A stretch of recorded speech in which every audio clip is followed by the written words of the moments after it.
If you have a struggling Airbnb, don't worry, you're not alone. But what if I told you there are a few simple solutions that could take you from Airbnb broke to Airbnb balling? That's what we did on today's episode of BiggerStays, where we helped one host that is taking over the management of her short-term rentals. And by the end of the conversation, she walked away with a few things that are going to take her to that next profitable step. Let's make your short-term rental a long-term success and learn from a few of these tips in today's episode. Let's get into it. Hey everyone, welcome back to another episode of BiggerStays. My name is Garrett Brown. I'm the resident BiggerPockets short-term rental expert. And today we have another familiar face that you might have seen on the channel or even more likely have seen on the Real Estate Rookie podcast, Ashley Kehr. Welcome to the show. Thank you so much for having me today. I'm super excited to chat. When you send me a message and we did a video, and I will link it in the description below, probably a couple months ago, maybe, that you were talking that you were making some changes at your short-term rentals, and we wanted to, what are some like quick wins that we could, put into your systems to make it easier going forward. And now we have a little bit of data and you've made a few more changes. So let's just kind of walk back and start and see how have things been going for you because you took over the management yourself. Is that correct now? Yeah, so that was a big reason for doing the first call with you, was to pick your brain, because I had gotten my 30 days notice from my property manager. I had been somebody I hired, so it wasn't technically a co-host. I still had all the software, things like that. And then I gave her a percentage of the revenue that came in. So I got her notice that she was going to be done with it. And so it was time for me to figure out, would I keep using everything she had implemented, or would I change and pivot? And surprise, surprise, I think I've pretty much changed everything. That, softwares and systems, as we know, there's so many options out there, and I always tell people, you've got to try some things and see what works for you, because what somebody else likes, you may not personally like. So I think you went the right way. So let's just kind of start from the beginning. I think a lot of STR investors, even watching this, or that they hear the idea of self-managing, it's just so intimidating to them. How has it been going for you, self-managing, for the last couple months for you? I've had this big realization in the last year, I would say, or last 9 months, at least in 2025, for not only short-term rentals, but my long-term rentals, is that I don't need as big of a team as I think that I do. And I actually got rid of one of my VAs because I can do so much with automations and software. And for way cheaper too. That was like a big thing going forward with the property management software, is kind of starting there as to what is the cost of this. And then what features am I actually using? What features would I like to have? And I realized that the property management software that my old manager had been using was way more expensive. Just the user dashboard was not friendly. And so I started learning about other PMS systems for short-term rentals. And I made the switch so that I could implement a lot of the automations and systems and process I wanted to. So I didn't have to have a manager, and I didn't have to have another job, but I could still keep my eye on the ball. I've been in short-term rentals for 6 or 7 years now.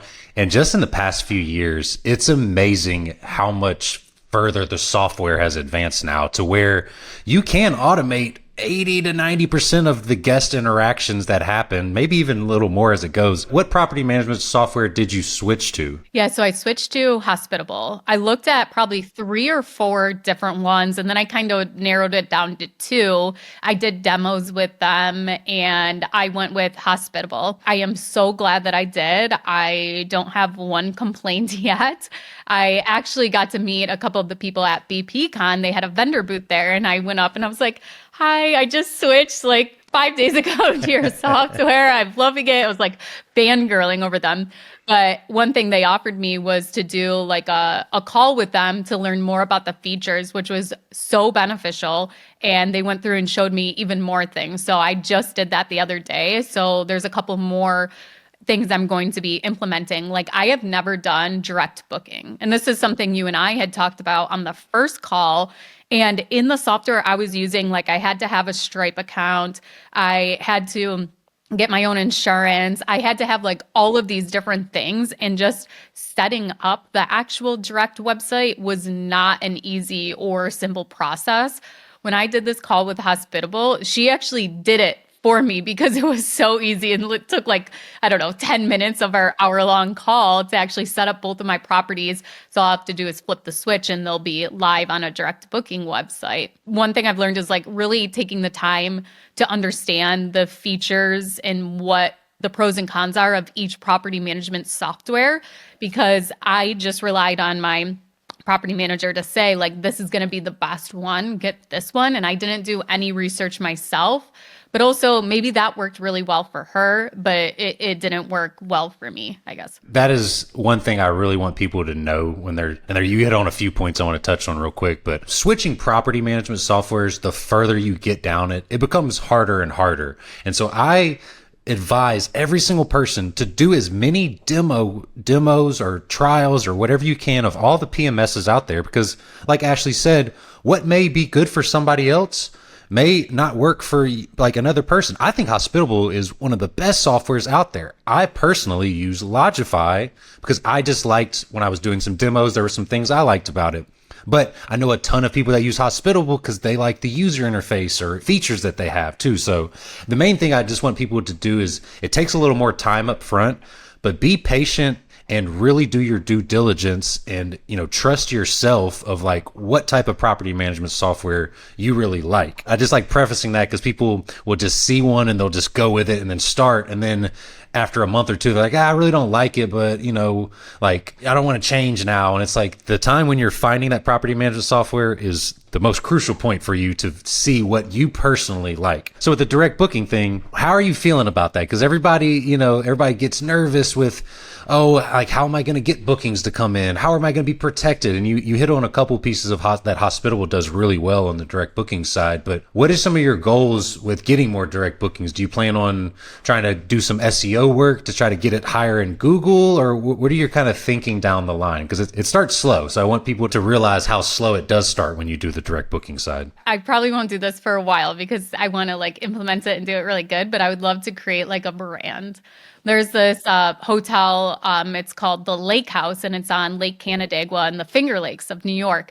And it is just, their branding is so beautiful. Like they have this little gift shop and I'm always like, it's like just like a little LH and it's just like, oh, I want that hoodie with that, or I want that, that mug or whatever. So I love that side of it. And I think that would be like a big thing I'd want to do is to like brand our cabins and be able to have fun with the marketing side of things and everything like that. But the real reason I would want to do that is to not be tied to a single platform.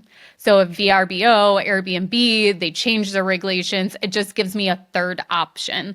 Like, yes, in this circumstance, I'm tied to Hospitable with my direct booking, but also that still is giving me 3 different ways to actually bring in customers instead of just relying on Airbnb, which I have. And another discussion that we had is VRBO. And so I started on VRBO. We'll go into VRBO in a second because I already have a little knowledge of like what you dealt with over there. The other thing I also like to point out about direct bookings is, they start slow and there's a million ways you can get direct bookings over time. You pointed it out, like you're not going to be handcuffed to the Airbnbs and the booking.coms and all these, which are great. You should be on every platform you can because it's more marketing. But if you have the option to give a guest, because Airbnb, they're raising their percentages that they take from hosts from 3% to 15.5% overnight. And they could change this at any time going forward. And if your guest could book your direct booking website for 15% less and to get the same service, same place, everything, that is a major upsell going forward for guests. And I feel like guests are getting very hip to this as well too. They'll go on and they'll reverse Google image search your property. They'll find an Airbnb photo and go put it into Google, and then they'll find your direct booking website. So it's just smart to have it and start building on it, which I'm, like kudos to you for doing. Let's chat real quickly before we get to all the wins and and other things you've changed and done within your system. So what happened with Vrbo with you recently? Because I think you might have had a day of like not getting the help you wanted from them. What kind of walk us down just real quick on what your Vrbo insight was? Because every property is going to have some mixed things that come with them, and I like to just be as candid as we can with people up front. That no platform is perfect. Well, first of all, is it VRBO or Verbo? I guess They should have named it better to begin with. That's on them, okay? It's not our fault. actually this problem happened on probably one of the busiest days of the year for me. Okay, it was at VPCon, full day of speaking, full day of events, That's everything. how it goes. Why would it go any other way, you know? So So I had an issue with a guest wanting to change their booking, and I could not do it through VRBO because I was using a property management software, and I had recently just switched. Well, what ended up happening was like when I submitted for them to release my old property management software that I was no longer then cancel the integration, it never actually went through. So after a ton of time on the phone, a ton of time through the chat, like it got figured out or whatever. But even before that, I didn't like the user interface. It was very clunky. It didn't integrate well with my previous property management software. Hospitable did tell me though that in November, they're actually releasing a brand new integration where I've turned my bookings off. The listings are off right now because I have just not liked the booking process at all with them. And so maybe once that integration is complete, I will go ahead and turn it back on and see how it goes. But they also will collect payment for you too instead of having the Stripe account. I had multiple issues with people paying their invoices because you are collecting their money. It's not like Airbnb where they collect the funds. So like then I had somebody, it was a travel agent that booked for someone else.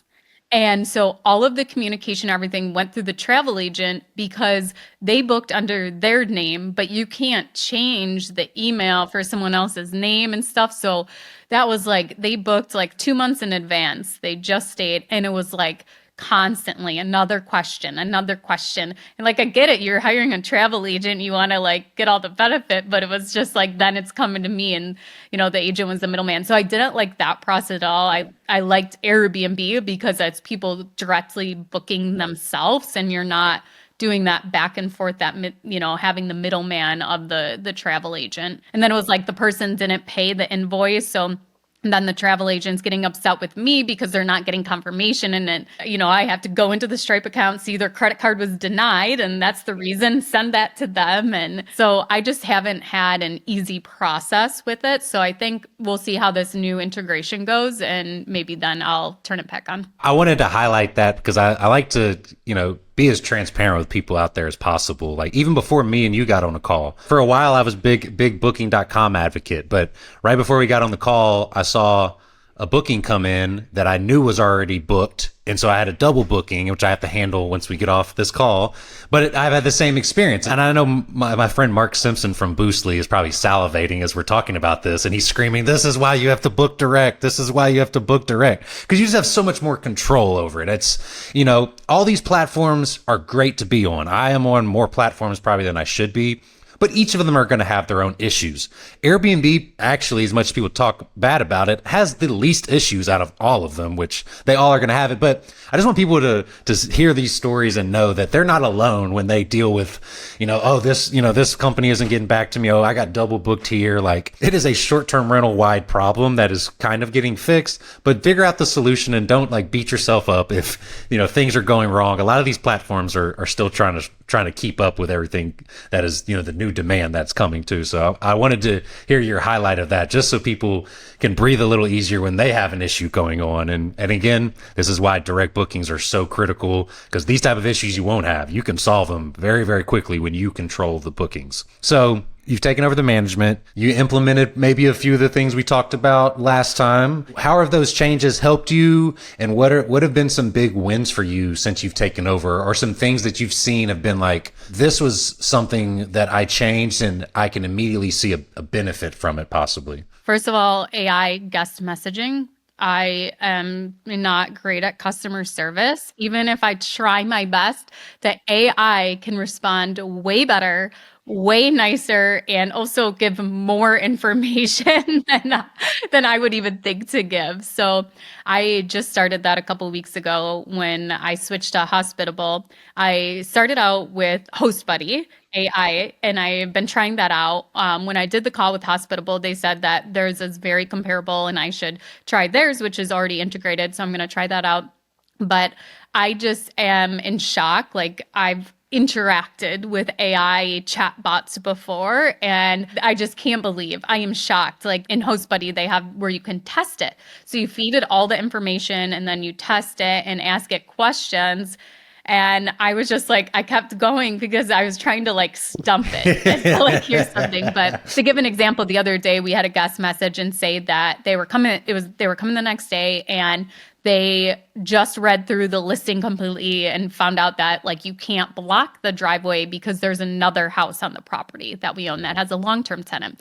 And they said we have a 26-foot trailer that we're gonna have with us, and so I didn't see the message right away. The AI responded and said, yes, when you pull in to the left, there is a field there. You can go ahead and back the trailer into there. And first of all, I'm thinking like, how did it even get this information? Is it like doing the Google satellite view looking? And it must have been something like in a past message where there's extra parking or whatever. But I was just like, wow, that was the perfect response. I love that. And I was with Jay, who is one of the owners of HostBuddy, which Hospital has amazing AI tools. HostBuddy is very comparable to it. I think they're the top two from everything I've tested. The really cool thing about AI is it's a way better host than we could ever be. It takes the expression out. It takes the emotion out. Like if a guest is complaining about something, it will jump in, but you also can train it to not, to defer to you and not, jump in if something is going negative. But the one thing I want people to know about with the AI tools is it only can perform as good as you train it. And so the cool thing about HostBuddy, and I'm sure Hospitable does this, is it goes back into your past messages and reads things that you have written to other guests about similar messages. But if you ever see an issue that like, oh, it didn't exactly answer how I wanted, if you take the 2 or 3 minutes to go in and train it to fix that correction, it's never going to make that mistake again. And so doing a little bit of that upfront work with your AI just sets you up for so much success. Like I sleep so good. I have 3 assistants that I employ. I have an operations manager. I still keep my AI tools on 24/7 because it is the most just peace of mind thing to know that these simple questions, what's the Wi-Fi? Where's the light switch for something? Like you're never going to have to worry about overnight waking up and you had 7 messages asking simple things and they're mad because it didn't get answered. It is the biggest peace of mind thing that I have been in. I will pay every month for AI tools as much as I can have. So how have the bookings been for the past couple months for you? Have they been kind of typical for your, past year or so before or what, or have you been even working more now that you don't have your property manager there anymore? How have those past 2 months kind of treated you? So in August was the highest month in revenue I've ever gotten just from having 2. So I've had higher months, but that was when I had 3 or 4 short-term rentals running. The 2 arbitrage ones I ended. But yeah, August was my highest month. And another thing that I did implement was opening up 2-day bookings for the weekends. So the weekdays I still have at 3 is the minimum, but for the weekends I did 2. So that definitely could have accounted for that. We, especially at our one cabin that we just started this year, it's building traction more and more. But I think that really helped because every time there is a home Buffalo Bills game, we are getting somebody books and every single person says to me, we are coming for the Bills game. So I think that really helped too, is just offering the 2 days to get people in there on the weekends on that property for sure. 100%. And you get eyeballs on the listing when you do the 2 days. I'm curious, why are you doing 3-day on the weekdays? Because I haven't seen, we never get like 2-day bookings. I did switch it for a while to 2 days. And you didn't get any progress on the 2 days? We got a couple that came in for 2 days, but it was just so significantly less money than if somebody booked the 3-day. So are you using dynamic pricing at all within Hospitable? Yes, I was using Price Labs, but then since Hospitable has it, I switched to theirs to save me the $40 a month, I think it was. Yeah, no, for sure. I did love price labs, but I like saving money. Yeah, exactly, right? We're not investors to spend money. We're here to save money. But the cool thing about Hospitable, and I always, every time I talk with the Hospitable team, one of the things I thought was really cool is that they included the dynamic pricing inside of their, monthly subscription. And I thought that was amazing. So I was curious how it worked as you tell me that. And I've seen your listings a couple times, and I don't know that market fully. This could definitely be wrong. Every market is so different. My advice would be to try something out. Because how many people sleep in your cabins? What's the guest count? 5 each. So it kind of plays into possible romantic getaways and couples and all that, right? Yeah, definitely our A-frame. And maybe this is something you test on the A-frame. And you could definitely push back and say no, but I would advise you, what if you did a 1-night minimum on your weekday? Expensive. Well, I say you raise the pricing to make sure that in your dynamic pricing software, make sure that you raise the pricing enough that it makes sense to do that 1-night booking. I will tell you now, the amount of 1-night bookings I get in my 2 to 4 occupancy tiny homes cabins is astronomical for the couples getaways, because you have to think about this, and we get so many anniversaries, and the people are searching on Airbnb in specific and your direct booking site as it grows for these 1-night getaways where they maybe, the kids go stay at grandma's or something and like they can't get away for 3 or 4 days. They got work, and like they will pay a tremendous amount of money. It blows my mind sometimes the amount of money, like $500 or $600 to come stay in this tiny, and every market is specific. So don't nobody hold me to this. Like, like I didn't get $500 a night on my bookings, but I would give it a shot, especially on the A-frame. And just see and raise your prices so much. And I'm sure Hospitable has this. I use Price Labs, and I know they have it. It's called a length of stay discount. And I'm sure Hospitable has this, and they have great customer supports that can help you. My advice would be make your 1-night weekdays so high that it makes sense for you to do it, makes sense for you to book out and you still get money, but then offer them an incentive to book that second or third day with a price discount. Only on the weekdays, though. You don't want to give that same price discount on the weekends because everybody's booking 2 nights on the weekend. So you don't need to give, and Hospitable can probably help you make sure you align this perfectly. But to where the point of like on your weekdays, have it whatever number you want really high for the 1 night, but then offer like a 10 or 15% discount to add on that second day, or and looking at your pricing and your numbers, you'll know this better than anyone. Maybe even incentivize them to offer that third day. The cool thing about even getting them in on that 1 day, even something like HostBuddy and I'm sure Hospitable's AI, they'll send out those automated upsells to your guests. Say somebody books on a Wednesday and they book it for your maximum price that you wanted to get. You then already have them coming to your place, spending money. They're already coming out there. That's when you can offer them an upsell to say, hey, do you want to, this night before your stay or this night after your stay is open, do you want to add on another night for 15% off? And this can all be automated too within your AI tools. Hospitable did go over that with me, how to do like conditions, like if the night is opened for, the after their stay, like then it will offer them the discounted rate and stuff like that. A ton of people will take you up on that. You'll be shocked because then you give them that reciprocity effect to where they're like, oh, they're giving me 15% off. Oh, let me look into it. Like, oh, I can make that work. They're already excited to be coming out. You're already catching them willing to spend some money. Let me ask you a question on that. Sure. Like how far in advance from their check-in are you asking them or offering them? I do 14 days within HostBuddy. It's automated at that. It's one of those things that honestly I could test more. I really haven't done a ton of testing. We're bringing on a lot of units in my glamping company soon, and we have like 5 different things we want to test on specific units. And one of those things is how much of a percentage do we offer per night discount extra, and when do we send that message out? So I'll have some more feedback very soon, but right now I'm doing 15% and 14 days out, and it will offer that automatically. But I think it's a great thing for you to test. And it goes back to the visibility thing too. Say $500, you're able to, put your pricing at that for weekdays for 1 night or something. A lot of people aren't searching for a 3-night stay on a weekday. Like there's a couple, but not as many. And it goes the same with the 2-night versus the 3-night on weekends. You just want to be visible, because if you don't even show up, somebody's searching for 1 night and you're not even showing up. You're not even in the game of them considering you to be a place, even at the price point. You know, like you think like, why would somebody pay top dollar to come stay at my place? But if you have it presented that well and it's a unique A-frame and like you'll be shocked at how many people would actually take you up on those one night offers and just make your price to the point where it makes sense for you to run it. Like I like the one day stays are actually my favorite because they show up at like 5 or 6 p.m. They don't use a ton of electricity and things. They don't have time to like mess things up or like, like I even had a guest in one of my units for like one of my tiny homes for like 3 or 4 days a couple of days ago. And by the end of the stay, she had so many questions about like, hey, where's this at? Where's that? Because she's exploring inside the unit. Usually the one night stays are like, they just get there. They just want to relax, drink a bottle of wine, hang out with their significant other. And then they're gone by the next morning. They just wanted that quick getaway. I'm excited to try this. I think it's worth it for one of your units. I would say both, but at least explore it. And make your prices to where it makes sense for you. It's all about visibility in today's game, especially with so many rentals that are out there.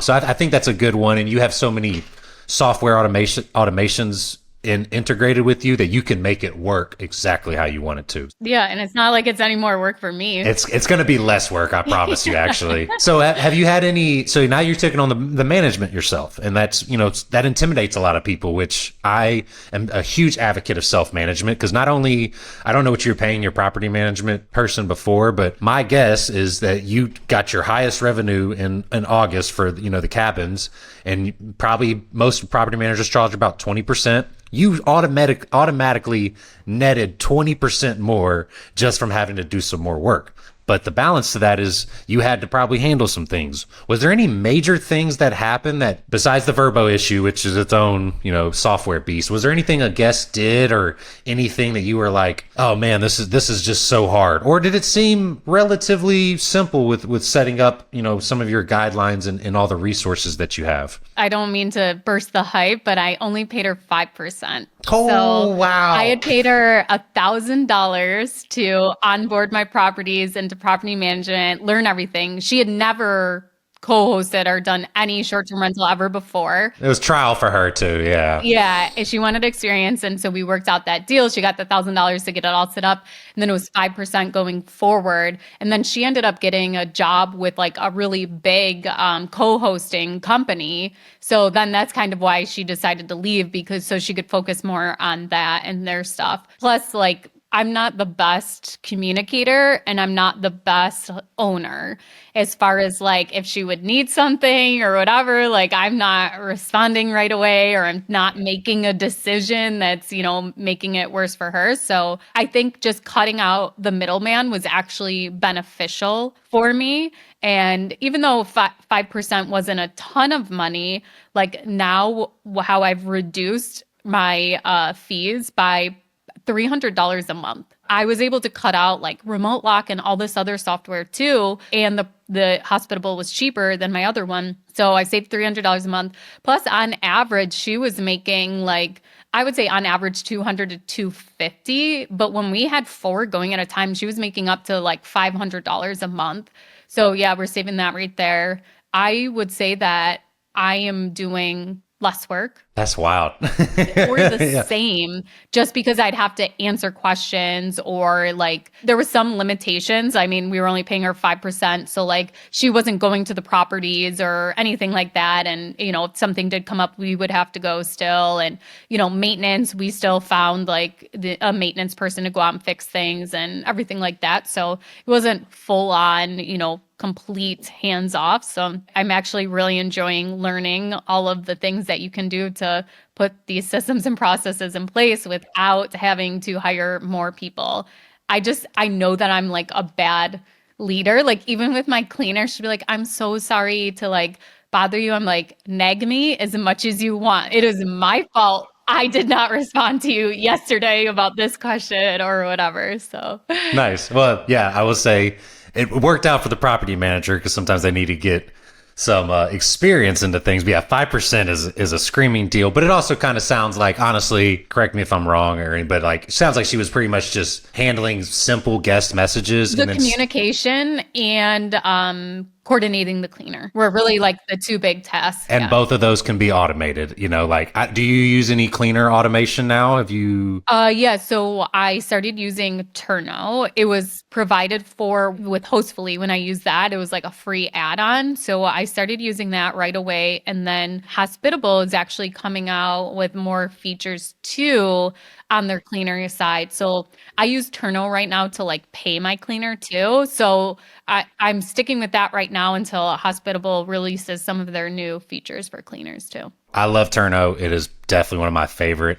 I know they're going to hate when I say this, but I wouldn't pay your cleaner through Turno unless you really love it, because they do add on that 8% just to pay them. So I honestly haven't even noticed that. So here you go. I don't pay directly through Turno. And again, I love Turno. If y'all are watching this, I'm so sorry. I love you. You all are one of the best cleaning softwares ever.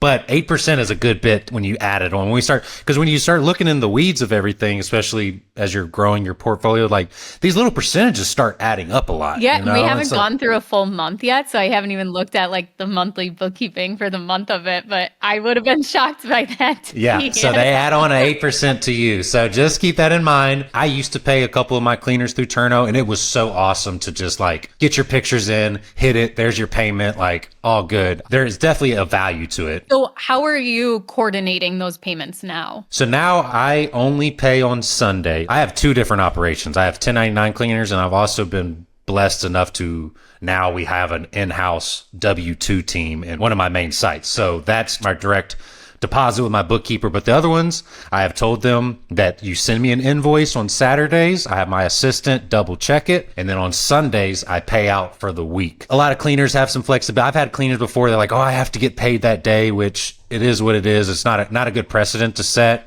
But I would just go in, Zelle, Venmo, whatever, and pay it. But if you like kind of refine it and to set that expectation with your cleaner, like, hey, please send me your invoice XYZ date.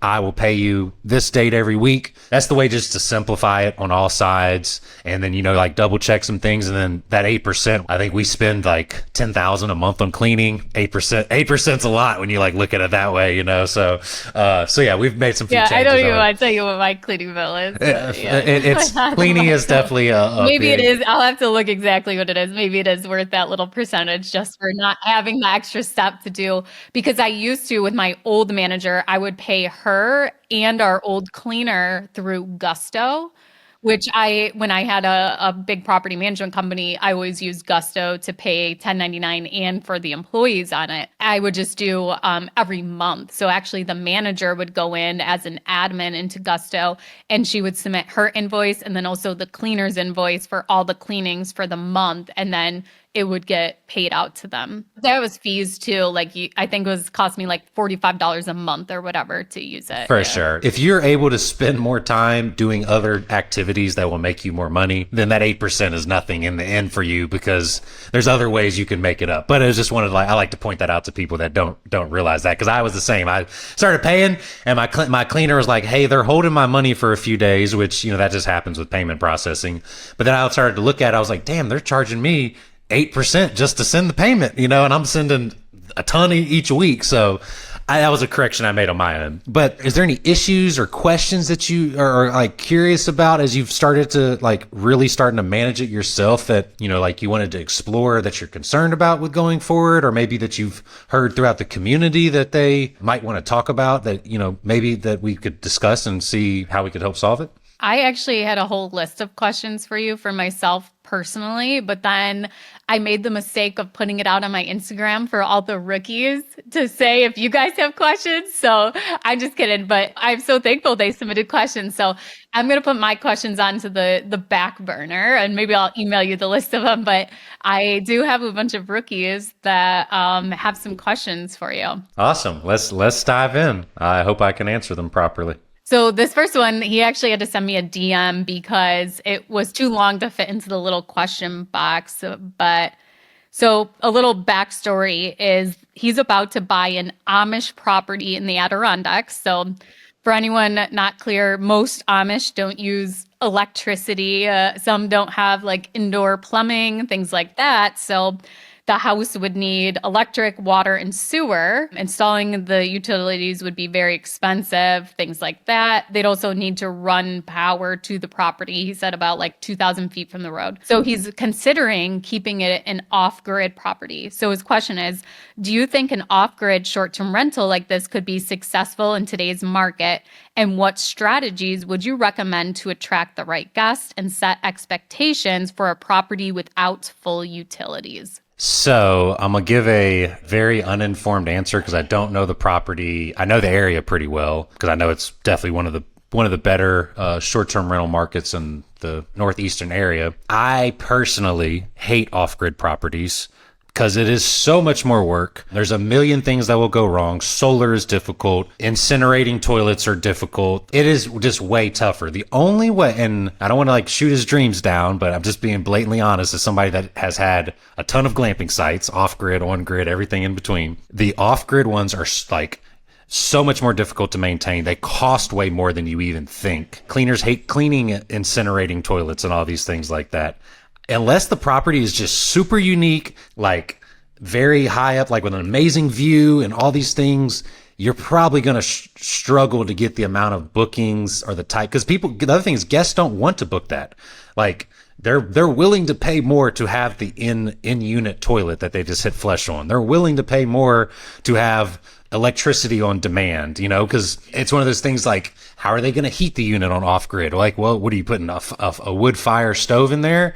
Well, then you have to supply firewood. A lot of guests don't even know how to start a fire. Like, that's also running risk for insurance fires. Like, I personally am not a big off-grid person unless it is just like the deal of a lifetime and it has a spectacular view and it is kind of a unique property. But I would probably advise no, but it also is very expensive to get the utilities there. My advice would be probably find another unit, especially if this is your first unit. You're going to be at that property dealing with random things or dealing with random answers all the time. My dad actually has like an off-grid cabin and he like talked about renting it out sometime. And I'm like, okay, first of all, the town that it is in, they don't allow short-term rentals. So sorry to be trouble. And then my mom chimes in and it was like, and she's like, do you know all the steps that you go through to just turn the power on? Because it's all solar power. You have to flip this switch. You have to make sure the converter is on. I don't know. But it's like all these things. And then you have to go down to the pump house and turn this on, blah, blah, blah. She's like, you really think somebody wants to do all that and can accurately follow all of those steps to complete this when they check into the property? And so it was funny, but like, that's what I thought of. One thing that he also did mention that I forgot to say was this is on 70 acres.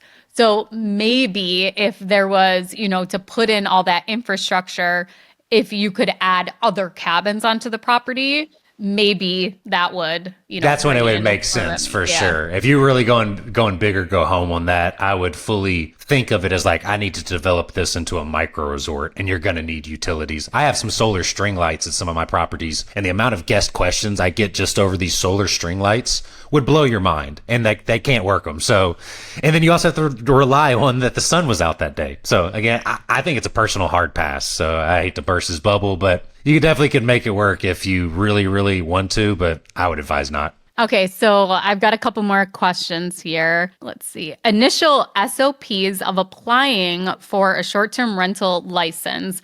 Are these standard across the board? No, because every city, every county, every state is super different. My advice is do your research, Google. There's going to be a ton of information on the regulations online about how you get a permit, what you need to do. Call your local permitting department or the zoning or whatever your exact department is in your area and just ask them, hey, what if you can't find it online for some reason, which you should, ask what steps you need to do to make sure that you're going to be legal to operate. If you're buying a new property, make sure you're working with an investor-friendly realtor or real estate agent. BiggerPockets has a ton of them online.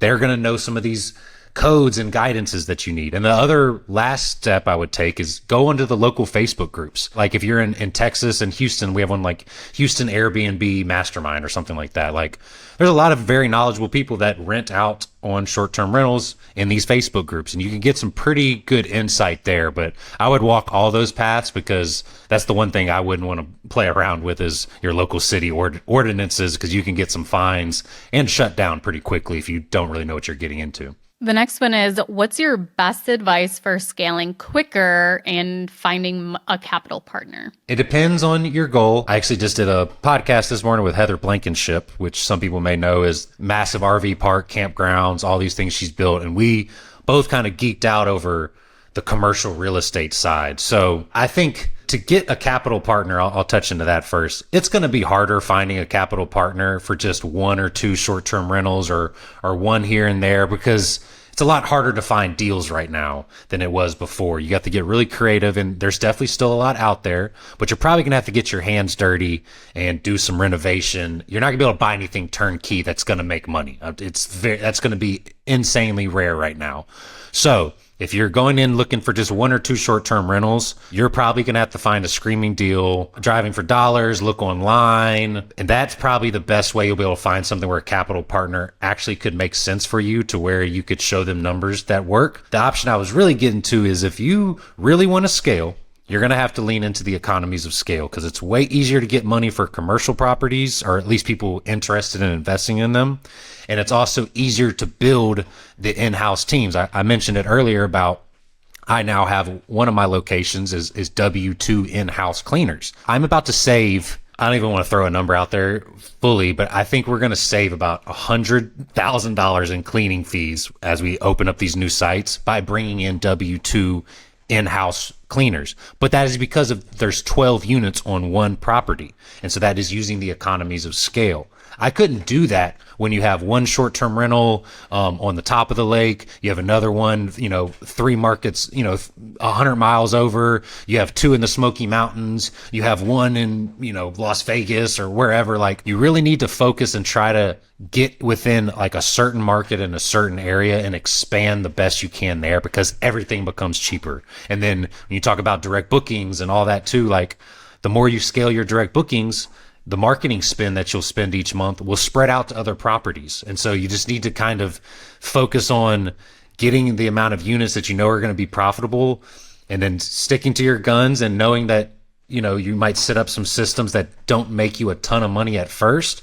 But as you start to scale your portfolio in a smart way, all your expenses will start to spread out and not be as costly going forward. It is a little harder to use economies of scale on the short-term rental side, unless you're very strategic about how you're putting properties together and what properties you're taking on. The other thing is, don't take on if you're, co-hosting is a great way to economy of scale and have your assistants work more and all these things too. But be careful of the properties you take on. You don't want to take on a property, your poor property manager. I don't want to throw out there, but like, she probably had a hard time. She learned a lot, but 5%, that's hard to scale that, So just know that your numbers, you're going into it, and stick to your guns. Like, if you're doing 20% and we do a 20% co-hosting fee on the night rental. We take all of the cleaning fee. We charge $1,000 property setup fee. And we also do $100 tech stack a month fee. And these are things I have learned over time on my co-hosting side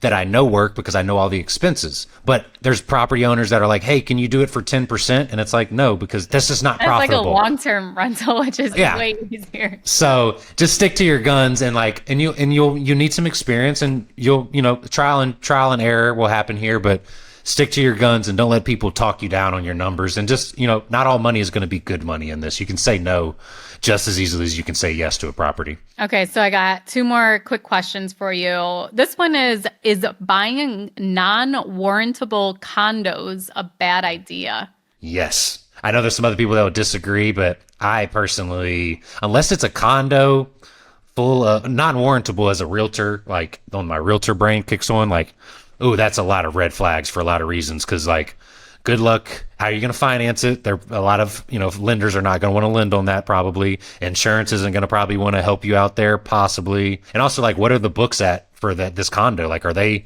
way behind on deferred maintenance? Like, is there a big assessment? Are they going to send a massive assessment to everybody soon? I personally do not like condos unless it is a condo that is full of other short-term rentals, like on a, Panama City Beach or something like that. That one, maybe I might kick the tire on, but in the end, you've got to get a screaming deal on it, because otherwise you're just one of hundreds of other condos and there's not much change you can do to it. You can't put a hot tub and a sauna probably in these units and things. So, and the design is only so much you can do. So unless you're getting a screaming deal on a condo, you might be barking up a tree that you might not want to be up very long. The last question is, and I think we pretty much answered this one in the beginning of the episode, but what is the best property management software and why? So I'm going to say Hospitable. And I'm sure other people have a ton of options. Hospitable and Logify. I've tried them all. There's some really good ones, but I personally think those two are kind of the cream of the crop. They both do a lot of the same things. Hospitable probably has a few more integrations, but there are some really cool things I like about Logify as well. So, and the why is it's really up to you. They all these property management softwares now kind of can do the same things. Like, there's a few things that are different without them, but they have different interfaces. They have different customer support. Like some of them, like I love Logify's customer support. I've heard Hospitable has good customer support. I've heard bad things about some other ones. I'm not going to name names or anything, but just like trust your gut, ask as many questions as you need to, do your demos, and just see like how they're treating you and all that. And, don't be afraid to give it a whirl. And after like you're with it a month and you've had one property, if there's some things you don't like about it, I would change way quicker than holding on and hoping that it gets better for you, because it's very hard once you have a ton of rentals to then switch property management softwares. With Hospitable, like even if I didn't know anything about the features, just looking at the user interface and the difference of like how user friendly it is, that probably would have made me switch anyways without knowing any of the features. And I just keep learning of all these other things that I can like implement and put together that is just going to make my life easier. And now it's just sitting down and actually doing them. But really, it's not things that are going to take a ton of time. Like when I did VRBO on Hostfully, I had to sit there forever to figure it out. I had to go back and forth from guides, from Googling what to do to just to get the listing set up, and like everything just runs so much smoother and easier. And like the night that I was onboarding everything, I'm like messaging in the chat, and a real person, even though I love their AI, a real person is responding to me saying like, oh, try this or whatever and stuff. But yeah. I completely agree. I think both of them are very elite, and I'm sure a hospital probably needs to clip this as an ad for them, because this has been definitely like, they're an amazing software, and I do agree their user experience is A1 compared to a lot of other softwares. I think we've kind of answered a few of their hot take questions there. I think hopefully you have a little bit of homework and things that you might want to implement going forward. But I'm super glad to hear, and we obviously talk a lot, both working at Bigger Pockets, that to see that you taking over the reins of your management really wasn't anything intimidating, and actually might be easier now that you're doing things the way you want to do it, and getting these automations set up and these softwares and all these things that are pretty much make your property run on cruise control,